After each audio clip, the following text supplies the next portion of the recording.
महाराणा प्रताप के जन्मदिन की आप सबको हार्दिक शुभकामनाएं। महाराणा प्रताप एक व्यक्ति का नाम नहीं था।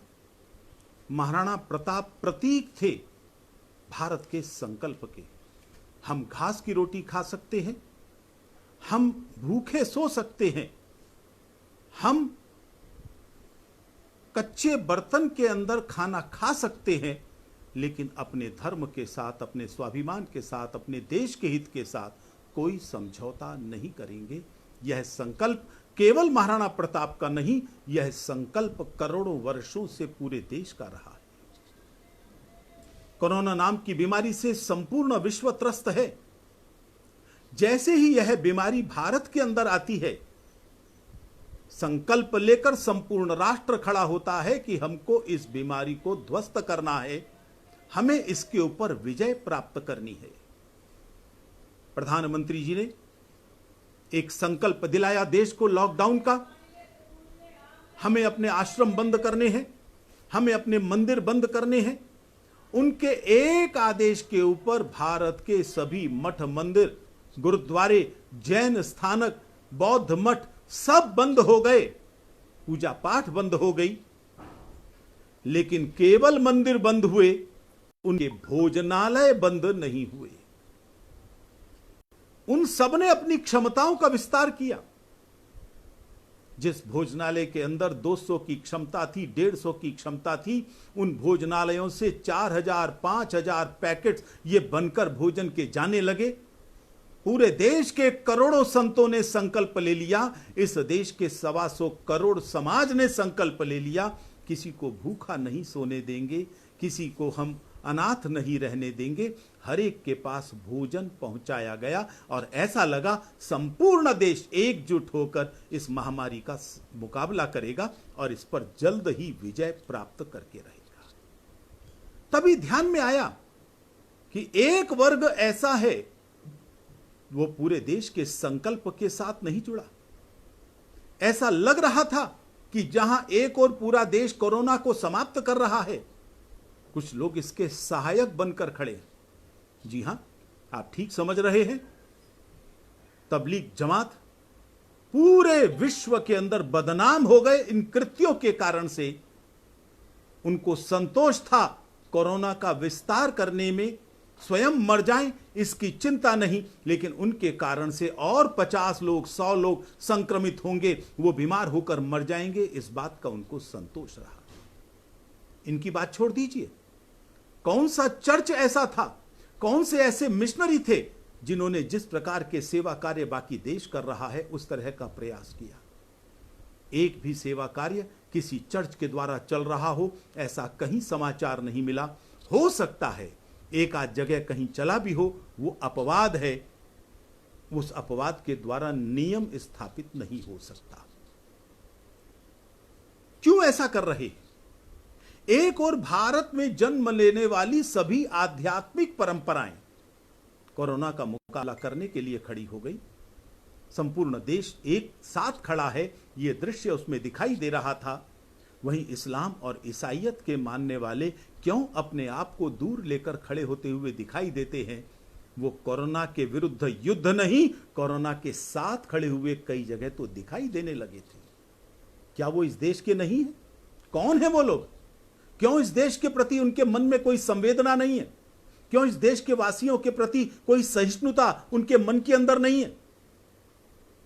हमको ध्यान में आएगा विश्लेषण करने पर, लगभग 90% मुसलमान वो हैं जिनके पूर्वज हिंदू थे। 95% ईसाई वो हैं जिनके पूर्वज हिंदू थे। उनका डीएनए हमारा उनका एक ही है। उनके पूर्वज और हमारे पूर्वज भी एक ही हैं। फिर क्या कारण है? वो क्यों देश से अलग धारा में खड़े हो जाते हैं? केवल एक कारण समझ में आता है और वो कारण है कि उन्होंने धर्मांतरण कर लिया। वो मुसलमान और ईसाई बन गए जिनका जन्म भारत की धरती पर नहीं हुआ था। उन्होंने ऐसे धर्म को स्वीकार कर लिया। हमारे सामने बड़े ज्वलंत उदाहरण हैं। पाकिस्तान का निर्माण करने वाला जिन्ना, क्या उसके पूर्वज हिंदू नहीं थे? ध्यान में आता है 4 पीढ़ी पहले जिन्ना हो या शेख अब्दुल्ला हो, इनके पूर्वज हिंदू ही थे। फिर क्या कारण है कि जिन्ना ने करोड़ों लोगों को बेघर बार किया, लाखों का कत्लेआम करवाया, डायरेक्ट एक्शन के नाम पर लाखों महिलाओं के साथ बलात्कार हुए? आखिर क्या कारण है कि शेख अब्दुल्ला की 3 पीढ़ी से लेकर अब तक लगातार समाज का शोषण कर रहे हैं, उसको चूस रहे हैं? कारण समझ में आता है केवल और केवल एक, और वो कारण बड़ा स्पष्ट है। ये धर्मांतरण नहीं, ये राष्ट्रांतरण है। और जैसे ही उन्होंने अपना धर्म बदला, धर्म बदलते ही देश के प्रति उनकी निष्ठाएं भी बदल गई। क्यों बदली? क्या हुआ? कैसे इस सारी परिस्थिति का निर्माण हुआ? इसके लिए हमारे सामने कुल मिलाकर 5-6 प्रश्न खड़े होते हैं। ये धर्मांतरण है क्या? ये धर्मांतरण क्यों करते हैं? कैसे करते हैं? इस धर्मांतरण में बुराई आखिर क्या है? कई बार ये कहते हैं कि हमारा धर्मांतरण का संविधान प्रदत्त अधिकार है। क्या वास्तव में है? एक प्रश्न और होता है, क्या इनको रोका नहीं जा सकता? अगर रोक लिया तो क्या इनको वापस नहीं लाया जा सकता? ये कुछ प्रश्न है जो समाज के सामने और विशेष तौर पर हमारे कार्यकर्ताओं के सामने आते हैं, उनसे पूछे भी जाते हैं। धर्मांतरण का अर्थ है एक धर्म के मानने वाले को दूसरे धर्म में लाना। मेरा मत श्रेष्ठ है, आपका मत खराब है, इसलिए खराब वाले को अच्छे मत की तरफ जाना चाहिए। ये तो चिंतन बड़ा स्वस्थ चिंतन है। क्या हमारे यहां शास्त्रार्थ नहीं होते थे? लेकिन बराबर के लोगों में होते थे। विद्वान लोग किया करते थे। उसमें हिंसा का स्थान नहीं होता था, तर्क का स्थान होता था, कोई छल कपट नहीं होता था। पूरा समाज दोनों मतों के अनुयायी साथ बैठा करते थे। एक जज होता था, वो निर्णय लेता था, और जो निर्णय वो ले वो दूसरे को स्वीकार होता था। उसमें हिंसा का स्थान नहीं था। लेकिन जब हम पूरे के पूरे धर्म को कहें कि आपका धर्म खराब है, आपको मेरे धर्म में आना चाहिए, तो ध्यान में आता है ये वास्तव में एक बहुत बड़ी हिंसा है। इसलिए धर्मांतरण मानवता के विरुद्ध सबसे बड़ी हिंसा है। हमने बार बार चुनौती दी है। आपको बाइबल के बारे में, कुरान के बारे में तर्क करना, तो आप आइए, हमारे सामने बैठिए, बात करिए, उसको पूरी दुनिया को देखने दीजिए। लेकिन वो बात किन से करेंगे? झुग्गी झोपड़ी वालों से। वो बात करेंगे वनवासियों से, और वो बात नहीं करेंगे क्योंकि वो तर्क उनको नहीं समझ में आएंगे। उन्होंने अध्ययन नहीं किया होता इन लोगों का। स्वाभाविक तौर पर वहां छल कपट का प्रयोग होता है, वहां बल प्रयोग का इस्तेमाल होता है। अब जैसे हिंदू का लक्ष्य बड़ा स्पष्ट है। हिंदू कहता है कृणवंतो विश्वमार्यम, है विश्व को सर्वश्रेष्ठ बनाऊंगा। और इसलिए भारत के जितने भी साधु संत संपूर्ण विश्व के अंदर गए, वो तलवार लेकर नहीं गए, फौजें लेकर नहीं गए, पैसे लेकर नहीं गए, धन कुबेरों की सेना उनके साथ नहीं थी। वो जाते थे, शांति का प्रसार करते थे, उनके साथ बैठकर चर्चाएं किया करते थे। वो कैसे अधिक श्रेष्ठ जीवन के स्वामी बन सकें, इसका प्रयास करते थे। सर्वे भवन्तु सुखिना, यही लक्ष्य लेकर हम करोड़ों वर्षों से काम कर रहे हैं। यही हमारे धर्म का लक्ष्य भी है। इस्लाम का लक्ष्य क्या है? इस्लाम का लक्ष्य है दारुल इस्लाम की स्थापना करना। दारुल इस्लाम क्या है? दारुल इस्लाम का मतलब वह शासन व्यवस्था है जहां पर कुरान और शरीयत के अनुसार काम चलेगा। और कुरान और शरीयत के अनुसार चलेगा का मतलब बड़ा स्पष्ट है कि जो इनमें विश्वास नहीं करते उसके पास केवल 2 विकल्प रहेंगे, या तो विश्वास करो या मौत को गले लगाओ। और हम देखेंगे इस्लाम का इतिहास पूरा का पूरा रक्त रंजित इतिहास है। इसीलिए कई लोगों ने कहा इस्लाम के साम्राज्य की सीमाएं रक्त से खींची गई हैं। प्राचीन इतिहास तो इसी तरह का रहा है। लुटेरों के दल जाते थे, लूटते थे, पाटते थे, मंदिर तोड़ते थे, धर्म परिवर्तन करते थे, और पूरा विश्व किस तरीके से इस्लाम का ही अनुयायी बन जाए इसका प्रयास किया करते थे। जिहाद इनका आवश्यक कर्तव्य बता दिया गया। लेकिन अब समय बदल रहा है। बदले हुए समय के अनुसार अब यह संभव नहीं है कि एक घुड़सवार 200, 400, 500, 1000 गुंडों की भीड़ लेकर, दरिंदों की भीड़ लेकर आ रहा है, सबको रौंदता चला जा रहा है। अब यह संभव नहीं है। थोड़े तरीके बदल दिए। हिंसा का प्रयोग आज भी है आतंकवाद के नाम पर। आतंकवाद पूरे गैर मुस्लिम समाज को आतंकित करने का माध्यम है, और उसके ऊपर बहुत विस्तार से आज जाने की आवश्यकता नहीं है, पूरी दुनिया समझ रही है। लेकिन समय बदला तो इनको लगा रास्ते भी बदलने चाहिए। जिहाद के कई प्रकार बन गए। जनसंख्या जिहाद, धर्म परिवर्तन करने की जरूरत नहीं है, अपने लोगों को आगे बढ़ाए जाओ, संख्या बढ़ाए जाओ, और जब जनसंख्या बढ़ेगी उस देश का चरित्र बदलेगा। और ध्यान में आता है कि ऐसे देश जहां पर अन्य प्रकार की सभ्य संस्कृतियां थी, आज वो संस्कृतियां नहीं है, वहां है तो केवल और केवल इस्लाम के अनुयायी बाकी रह गए। आखिर वो सारी सभ्यताएं कहां गई, वो किसी को नहीं मालूम। धर्मांतरण होते ही देश का, समाज का चरित्र बदल गया। ईसाइयत ने भी प्रारंभ के अंदर कोई सेवा के काम नहीं किए थे। तलवार के दम पर जाते थे, सेनाएं लेकर जाते थे, और पूरे विश्व में नरसंहार करके धर्म परिवर्तन करते थे। कहीं शास्त्रार्थ की गुंजाइश नहीं थी, कहीं बाइबल समझाने की जरूरत नहीं थी, वो इनकी भाषाएं समझते भी नहीं थे। आखिर कहां गए अमेरिका के मूल निवासी, जिनको रेड इंडियंस कहा जाता है? ऑस्ट्रेलिया, न्यूजीलैंड के आज मूल निवासी पूरे तरीके से साफ हो गए। केवल 50 साल के अंदर इन्होंने संपूर्ण उत्तर और दक्षिणी अमेरिका को ईसाई बना दिया। 40 साल के अंदर संपूर्ण यूरोप को बना दिया। 20 साल के अंदर आधे से ज्यादा अफ्रीका को बना दिया। यह बनाना किसी शास्त्रार्थ के आधार पर नहीं हुआ, यह तलवार के दम पर हुआ। करोड़ों अरबों लोगों का कत्लेआम इन लोगों ने किया है।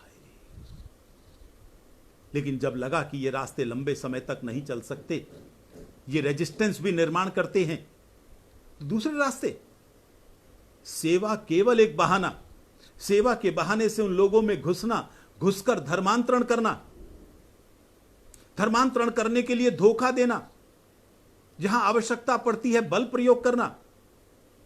आखिर भारत में भी ईसाइयत का प्रयोग, ईसाइयत का प्रवेश, यह किसी एक सेवा के माध्यम से नहीं हुआ था। सेंट जेवियर किस प्रकार से सेनाएं लेकर भारत की धरती पर आया था, गोवा इंक्विजिशन आंखें खोल देता है। लेकिन यह आश्चर्य का विषय है कि पोप संपूर्ण विश्व में इनके द्वारा फैलाए गए आतंक के लिए, कत्लेआम, नरसंहार के लिए क्षमा याचना कर चुके हैं। लेकिन भारत के ईसाइयों ने उस नरसंहार को नरसंहार नहीं माना, और सेकुलर राजनीति के कारण वो दबाव नहीं बन पाया कि ईसाई मिशनरी अपने पापों के लिए माफी मांग सके। इतिहास लिखा गया है। नियोगी कमीशन, वधवा कमीशन, न जाने कितने कमीशन इनके पापों को उजागर करने के लिए स्थापित किए गए, और किस प्रकार से धोखे के माध्यम से, छल कपट के माध्यम से, लालच देकर इन्होंने धर्मांतरण किए हैं, यह ध्यान में आता है। और इस्लाम ने भी तरीका बदला। जनसंख्या के साथ साथ लव जिहाद, आज केरल के अंदर बार बार शिकायतें आ रही हैं, किस प्रकार से वहां पर हजारों लड़कियों को उठाकर ईसाई और हिंदू जो गैर मुस्लिम है उनका धर्मांतरण किया गया लव जिहाद के नाम पर। और इसीलिए केरल हाई कोर्ट ने कहा था, लव जिहाद धर्मांतरण का सबसे घृणित रूप है। चाहे वो लैंड जिहाद हो, वो चाहे कोरोना जिहाद हो, जिहाद के आज कई सारे स्वरूप बन चुके हैं, और इन सब स्वरूपों के माध्यम से वो धर्मांतरण कर रहे हैं। चाहे वो ईसाई मिशनरी हो और चाहे वो मुल्ला मौलवी हो, इन सबका केवल एक ही लक्ष्य है, धर्मांतरण करना। क्योंकि उनका धर्म कहता है, बाइबल भी स्पष्ट कहती है, to convert the non believers into believers, it is their mission. संपूर्ण विश्व को ईसाइयत के मानने वालों के अंदर परिवर्तित करना, उसी मिशन को लेकर ये चल रहे हैं। और मैं समझता हूं कि धर्मांतरण का ये सबसे घृणिततम स्वरूप सामने आ चुका है, और बार बार चेतावनी दी जा रही है। धर्मांतरण के कारण मानवता में असंतोष निर्माण हो रहा है, किस प्रकार की चीजें सामने आ रही हैं। जब तक धर्मांतरण चलेगा मानवता चैन से नहीं बैठ सकेगी। लेकिन भारत में ही कई लोग प्रश्न पूछते हैं कि धर्मांतरण में आखिर बुराई क्या है? ईश्वर अल्लाह तेरो नाम, सब एक ही है, सत्य एक है। तो अगर कोई ईसाई बन गया तो क्या दिक्कत है? कोई मुसलमान बन गया तो क्या दिक्कत है? आपको धर्मांतरण से क्या आपत्ति है? ये जनसंख्या का असंतुलन जो हो रहा है, इससे आपको क्या परेशानी है? भारत में सारे मुसलमान हो गए तो क्या परेशानी? ये इस तरह के प्रश्न केवल और केवल भारत में आते हैं, बाकी जगह नहीं। बाकी जगह साफ कहते हैं कि हम आपके धर्म का उतना ही सम्मान करेंगे जितना आप मेरे धर्म का करेंगे। हम अल्लाह का उतना ही सम्मान करेंगे जितना आप जीसस का या राम का करेंगे। मुझे लगता है अब यही सबक सबको सीखने की जरूरत है। वो मेरे को अपमानित करें, वो मेरे को काफिर कहें, ईसाई हीदन कहें, और मैं कहूं कि हम सब एक हैं, मैं समझता हूं इससे बड़ा पागलपन कुछ और नहीं हो सकता। इसीलिए एक बड़े दार्शनिक ने कहा था, over civilised societies are destined to be doomed. हमें इस भ्रम जाल से बाहर निकलना पड़ेगा, और भ्रम जाल से बाहर निकल के यही एक संदेश अपने सामने रखकर आगे लाना पड़ेगा। और वो संदेश होगा यही, मैं आपके धर्म का सम्मान करना चाहता हूं, लेकिन उतना ही करूंगा जितने आप मेरे धर्म का करेंगे। आप राम को गाली देंगे, कृष्ण को गाली देंगे, उनके बारे में अपमानित साहित्य छापेंगे, यह स्वीकार नहीं होगा। और मैं कहूं कि अल्लाह श्रेष्ठ है, गॉड श्रेष्ठ है, इसलिए मैं चेतावनी देता हूं और बार बार देता हूं, आज भी दे रहा हूं मुल्ला मौलवियों को, ये बाजार छाप राजनीति करने वाले हैदराबाद के भाइयों को, अब बहुत हो गया। अब यदि आपने मेरे राम के बारे में, कृष्ण के बारे में कुछ भी कहा तो समझ लेना हमने लक्ष्मण रेखा रखी है। हम मर्यादा पुरुषोत्तम राम के अनुयायी हैं। हमने तुम्हारे और तुम्हारे ईश्वरों के बारे में कुछ नहीं कहा है। यदि हम कहने पर आए तो तुम्हारे लिए मुश्किल पैदा हो जाएगी। और अब वो जमाने गए, ठीक है, एक आध जगह तुमने गड़बड़ कर दी होगी, स्वामी श्रद्धानंद की हत्या तुम लोगों ने कर दी, और जगह की होगी। अब ये संभव नहीं है, ये बात तुमको स्पष्ट तौर पर समझ लेनी चाहिए। दूसरा, कोई भी पूजा पद्धति ये उस धरती के चरित्र का रिफ्लेक्शन होती है।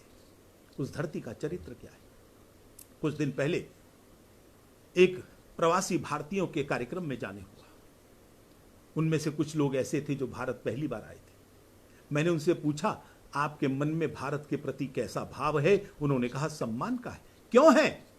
भारत की पहचान आपके लिए क्या है? उसने कहा, भारत की पहचान है सर्वे भवन्तु सुखिनः, भारत की पहचान है नेति नेति, भारत की पहचान है कृण्वन्तो विश्वमार्यम, भारत की पहचान है वसुधैव कुटुंबकम, भारत की पहचान है अतिथि देवो भव। यही भारत की पहचान हमको आकर्षित करती है।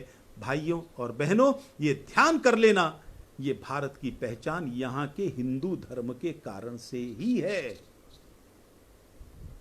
जिस दिन हिंदू धर्म समाप्त हो गया, ये कभी होने वाला नहीं है, ये सबको स्पष्ट कर लेना चाहिए। अजन्मा है, ये अमर है, कभी नहीं मिटा, आगे भी मिटने वाला नहीं है। हर चुनौती का जवाब दिया है, आगे भी देंगे।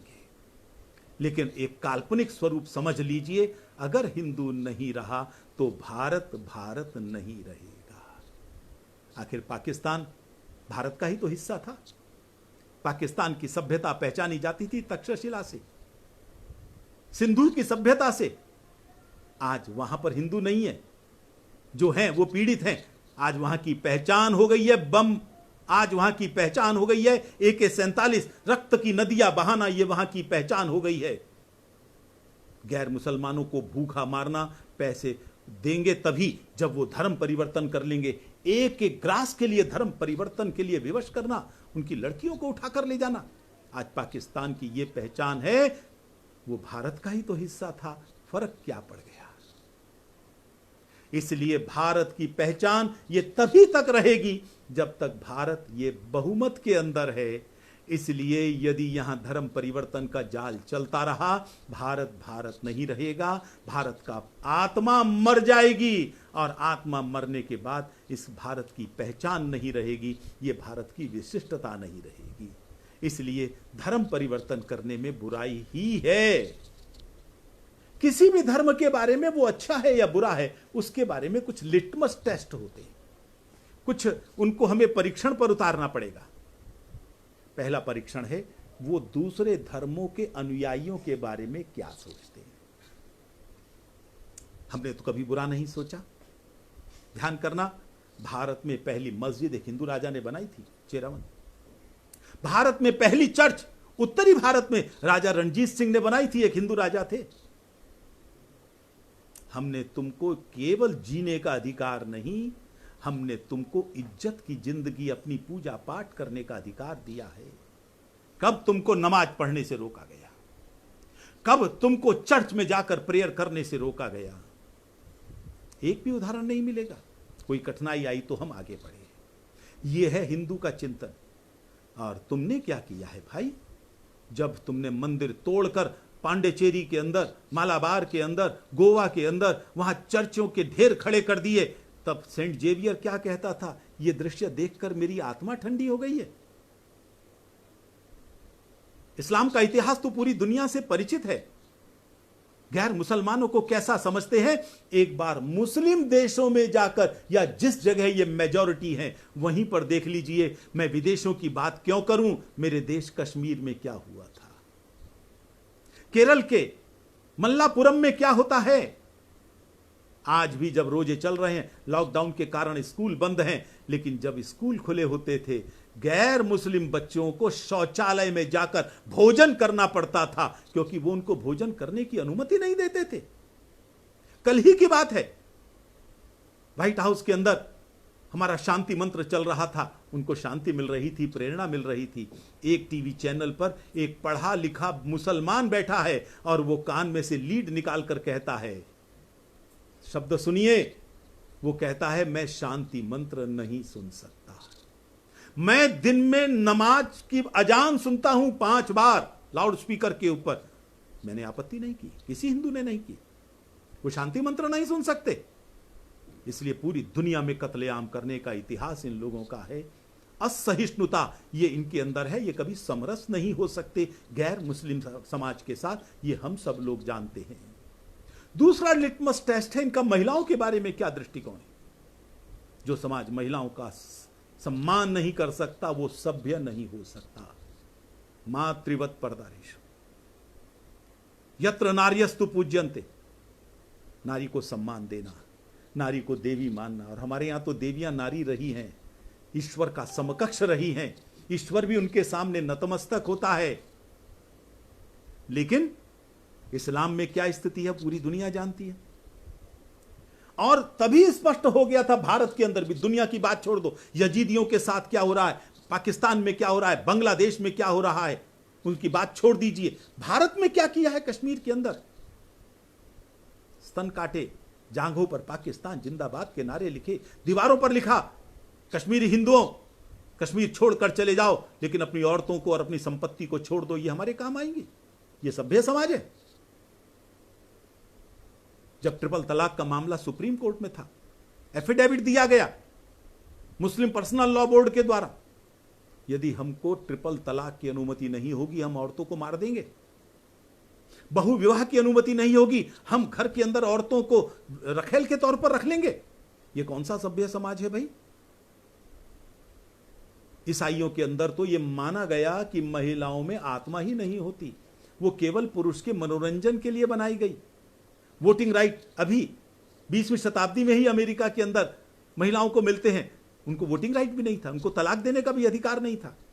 विच हंटिंग के नाम पर करोड़ों महिलाओं को मारा है, सिर्फ इसलिए कि वो पादरियों की वासना की पूर्ति नहीं कर पाती होंगी। ये महिलाओं के बारे में इनका दृष्टिकोण है। और इसलिए जहां भी जाते हैं महिलाओं को उठाना, बलात्कार करना, रखैलों को बनाना, उनको अपने हरम के अंदर भर लेना, उनकी नीलामी करवाना, नंगे नंगी करके महिलाओं को नीलामी करवाना, इसका इतिहास इस्लाम के इतिहास में भरा पड़ा है। और आज भी वो दृश्य दिखाई दे रहा है। क्या चाहते हो कि भारत भी ऐसा ही भारत बन जाए? नहीं, देवभूमि है, ये देवभूमि रहेगा। इसलिए यहां पर धर्म परिवर्तन करने में बुराई ही बुराई है। यदि भारत को बचाना है, भारत के चरित्र को बचाना है, उसका स्वरूप बनाए रखना है, उसकी संस्कृति को बचाना है, तो धर्मांतरण को रोकना ही पड़ेगा। इससे बड़ी बुराई और कोई भारत की धरती पर नहीं। कुछ लोग कहते हैं, ये कल भी कहा एक चैनल के ऊपर एक पादरी ने, हम कोई गैर कानूनी काम करते हैं, संविधान अनुमति देता है, आर्टिकल 25 का जिक्र किया, ये झूठे हैं, अर्ध सत्य बोलते हैं। आर्टिकल 25 में right to propagate, right to practice ये दिया गया है, राइट टू कन्वर्ट नहीं दिया गया। सुप्रीम कोर्ट का एक केस, स्टेंस लॉस केस, उसमें स्पष्ट कहा गया right to propagate does not mean right to convert. आप कीजिए ना प्रचार ईसाइयों के बीच में जाकर, जहां एक भी ईसाई नहीं है वहां क्यों आते हो? क्या मैंने कभी कहा है कि मैं वेटिकन सिटी में हनुमान जी का मंदिर बनाऊंगा? वो मेरी कॉलोनी में जहां एक भी ईसाई नहीं है वहां मैं चर्च बनाऊंगा, इस बात का आग्रह क्यों करती है? और आर्टिकल 25 भी आधा बोलते हैं, उसका आधे हिस्से में लिखा है subject to public order, morality and health. तुम अपने धर्म के प्रचार के नाम पर मेरे देवी देवताओं को गाली दोगे, राम का अपमान करोगे, मां कौशल्या का अपमान करोगे, कृष्ण का अपमान करोगे, मां दुर्गा का अपमान करोगे, मां काली का अपमान करोगे, हिंदू चैन से बैठ जाएगा? असंतोष के बीज तुमने बोए हैं। यही मुस्लिम नेता करते हैं, इसी तरह का साहित्य छापते हैं, इसी तरह का जहर भरा भाषण मुस्लिम नेताओं के मुंह से हिंदुओं के प्रति, हिंदू देवी देवताओं के प्रति निकलता है। इसलिए यह ध्यान कर लेना, जब तुम कन्वर्जन की बात करते हो तो वो कन्वर्जन कभी भी इस तरीके से तुम नहीं करते, और वह कन्वर्जन इलीगल है। हमारा संविधान कई केसेस में स्पष्ट कर चुका है, आइदर बाय फोर्स और बाय एल्योरमेंट और बाय मिसरिप्रेजेंटेशन और coercion, you can not change the religion. ये इलीगल है। इसलिए मैं कहता हूं, मैं दावे के साथ कहता हूं, भारत का जितना मुस्लिम समाज और ईसाई समाज है, ये कोई बाइबल को या कुरान को समझकर नहीं बना। मैं चुनौती देता हूं, किसी भी मंच पर आए, बाइबल और कुरान किस मायने में इनको प्रेरणा दे सकता है? अपना धर्म, इतना महान धर्म जिसके इतने महान ग्रंथ हैं जो पूरी दुनिया को रोशनी दिखाते हैं, मेरा वेद, मेरे उपनिषद, मेरी गीता आज विश्व को संदेश दे सकते हैं। चुनौती देता हूं, मेरे वेदों का एक पन्ना भी तुम्हारे सारे बाइबल और कुरान से भारी पड़ेगा, इतना ज्ञान उसके अंदर है। इसलिए कन्वर्जन तुमने किया है केवल इन्हीं आधार के ऊपर। विचार कर लेना कि तुम असली के अंदर मुसलमान और ईसाई हो या नहीं, ये तुमको विचार करना पड़ेगा, क्योंकि तुम में से कोई भी इनको समझकर नहीं बना। तुम सब विचार कर लेना, तुम्हारी पीढ़ियां कैसे बनी थी। अभी हरियाणा के अंदर ही, कल की ही बात है, हरियाणा के अंदर कल एक गांव के अंदर 30 परिवार अपनी इच्छा से वापस आए हैं, हिंदू बने। क्यों? उन्होंने साफ कहा आज के अखबारों में, हम नहीं गए उनके पास, वो स्वयं आए। उनके घर की एक बुजुर्ग महिला का शरीर पूरा हो गया था, उन्होंने दाह संस्कार किया और कहा औरंगजेब के डर से हमारे पूर्वज मुसलमान बने थे, आज हम डर में नहीं जीना चाहते, इसलिए हम वापस आ गए हैं। तो ध्यान में आता है धर्मांतरण में बुराई है और यह संविधान के अनुरूप भी नहीं है। क्या इसको रोका जा सकता है? हां, रोका जा सकता है। संविधान अनुमति नहीं देता। हम भारत के रहने वाले हैं, हिंदू धर्म का पालन करने वाले हैं। अपने धर्म की रक्षा करना, अपने सिद्धांतों की रक्षा करना, यह हमारा वैधानिक अधिकार है। इनको रोकने का हमको संविधान ने अधिकार दिया है। पहला काम करना चाहिए, इनके जितने भी काले कारनामे हैं, अरे लॉकडाउन चल रहा है और इस लॉकडाउन के अंदर तुम जो है पंजाब के अंदर एक गाय की खाल उतार रहे हो, जिंदा गाय की। यह काम करने वाला एक पादरी पकड़ा गया। महिलाओं के प्रति तुम्हारा क्या दृष्टिकोण है? अपनी ही नंस के साथ कितने तुम बलात्कार करते हो। नंस आत्महत्याएं कर रही हैं। जालंधर का आर्क बिशप मलक्कन उसने नन के साथ रेप किया, कई साल तक किया। केरल के अंदर मुश्किल से गया, केस वहां चल रहा था, अपराधी सिद्ध हो गया, गवाह को जान से मरवा दिया। जब न्याय नहीं मिला तो उस नन ने, बिचारी ने आत्महत्या कर ली। और जब वो जमानत पर छूटकर, ध्यान रखना, अपराध से बरी नहीं हुआ, जमानत पर छूटकर, क्योंकि न्याय कौन दे रहा है? वहां केरल की सरकार का दबाव पूरा था, ईसाई जगत का दबाव था। और वो जब जमानत पर छूटा, पंजाब के मिशनरियों ने उनका स्वागत किया जैसे बहुत बड़ी जंग जीत कर आया है। वो पंजाब जहां एक महिला के स्वाभिमान के लिए युद्धों की रचना कर दी जाती थी, बलिदान दे दिए जाते थे, उस पंजाब के अंदर एक व्याभिचारी पादरी का इस प्रकार से सम्मान किया जाता है। इनके इन सब पापों को उजागर करने की जरूरत है। पोप माफी मांग रहा है। पूरी दुनिया में आज चर्च व्याभिचार के अड्डे बन गए हैं। वो कह रहा है हमें सोचना पड़ेगा इसके बारे में, ये व्यवस्थाएं पादरी की चलाएं कि नहीं चलाएं। और भी न जाने कितने कांड हैं, कितनी नन्स ने आत्महत्याएं कर ली हैं, कितने साहित्य गलत तरह के छापे हैं, कितना लालच देते हैं। आप इन सब का साहित्य बनाइए, बांटिए, इनके बीच में भी बांटिए और आम समाज को अवेयर कीजिए। कृपया गड्ढे में न गिरो। कहां जा रहे हो? किसको छोड़कर जा रहे हो? हिंदू धर्म को। नंबर 2, आज चंगाई सभाएं धर्मांतरण का बड़ा माध्यम बन गई है। ध्यान करना, वैसे तो ईसाईयत ही फ्रॉड है, लेकिन चंगाई सभा विश्व का सबसे बड़ा फ्रॉड है। इकट्ठा कर लेंगे, स्पॉन्सर करेंगे, एक लंगड़ाते हुए व्यक्ति को ले आएंगे, पादरी जी पानी फेंकेंगे, कोई मंत्र पढ़ेंगे, वो ठीक हो जाएगा, अंधा देखने लगेगा, लूला काम करने लगेगा। इससे बड़ा और फ्रॉड क्या हो सकता है? किसी के नाम पर धर्मांतरण करते हैं। ये आईपीसी 420 के अंतर्गत आता है, drugs and magic remedies act. ध्यान से सुन लीजिए, मैं दोबारा बोल रहा हूं, drugs and magic remedies act, वो इसके अंतर्गत सजा का प्रावधान देता है। इन सब के खिलाफ एफआईआर लॉन्च कीजिए। हो सकता है पंजाब की सरकार सेकुलर सरकार है, वो ना करे तो फिर क्या किया जाए? तो फिर ऐसी परिस्थिति में आप भेजिए वहां किसी असली बीमार को, किसी लंगड़े को भेजिए, आप भेजिए किसी अंधे को और कहिए इसको ठीक करे। लेकर जाइए 150 लोग। वो ठीक नहीं कर सकता, अरे कर सकते होते तो मदर टेरेसा को बीमार होना नहीं पड़ता, करोड़ों डॉलर उसके ऊपर खर्च नहीं होते। अगर ये ठीक कर सकते होते तो पोप पार्किंसन की बीमारी से पैर रगड़ रगड़ के कैसे मर गया था? ये ठीक नहीं कर सकते, या वो लोग ईसाईयत में विश्वास नहीं करते थे? दोनों में क्या सच्चाई है, ये बात आज सामने लाने की जरूरत है। तो इसलिए मैं समझता हूं चंगाई सभा रुकनी चाहिए। ये धर्मांतरण रुक सकता है, प्रभावशाली रूप से रुक सकता है। अब एक प्रश्न और खड़ा होता है, क्या इनको वापस नहीं लाया जा सकता? हां, लाया जा सकता है। धर्मांतरण गैर कानूनी है, घर वापसी गैर कानूनी नहीं है। इनको समझाकर बुझाकर, इनकी जड़ें कहां हैं? पूरी दुनिया में बैक टू द रूट्स का मूवमेंट चल रहा है। इनको भी बताया जाए अपनी जड़ों की ओर लौटें। और इनकी जड़ें चर्च में नहीं हैं, इनकी जड़ें मस्जिद में नहीं हैं, इनकी जड़ें राम के साथ हैं, इनकी जड़ें कृष्ण के साथ हैं। और यदि कोई रोल मॉडल लेना है तो इनका रोल मॉडल बाबर गजनी नहीं हो सकते, इनका role model APJ Abdul Kalam हो सकता है। इनका रोल मॉडल सेंट जेवियर नहीं हो सकता, उनका रोल मॉडल मोहम्मद करीम छागला हो सकता है। तो इसलिए मैं समझता हूं एंथनी हो सकते हैं।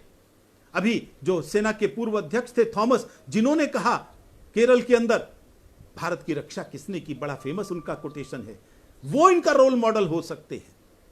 इसलिए इनको रोका जा सकता है, रोकना जरूरी है। और यह हिंदू समाज का हमेशा से संकल्प रहा है, यह ध्यान कर लीजिए। यह विश्व हिंदू परिषद ने नया काम शुरू नहीं किया। जिस दिन भारत का पहला व्यक्ति मुसलमान बना था, बिन कासिम ने बनाया था, उसी दिन से, ध्यान करना, उसी दिन से देवल ऋषि ने इनको घर वापसी करानी शुरू कर दी थी। तब से लेकर एक लंबी परंपरा निरंतर चल रही है। कहीं समर्थदास, कहीं स्वामी विद्यारण्य, कहीं महर्षि दयानंद, कहीं श्रद्धानंद, और न जाने कितने संतों ने इसको रोका है। और 1966 में तो स्वयं पूरे देश के संतों ने इकट्ठे होकर विश्व हिंदू परिषद को संकल्प दिलाया था। इसलिए भाइयों और बहनों, आज पूरे समाज को संकल्पबद्ध होना है। लुटा हुआ माल वापस लाना पड़ेगा, एक एक को घर वापस लाना पड़ेगा, जो गया है उसको आना ही पड़ेगा, और यही उसकी नियति है। यही देश के अंदर शांतिपूर्व जीवन स्थापित करने का एक तरीका हो सकता है। इसलिए मैं आह्वान करता हूं पूरे हिंदू समाज का, उठो, खड़े हो, और खड़े होकर जो जो भी गए हैं उनको वापस लेकर आना है। यही हमारा संकल्प होना चाहिए। यही देश के अंदर शांतिपूर्ण जीवन स्थापित करने का एक माध्यम हो सकता है।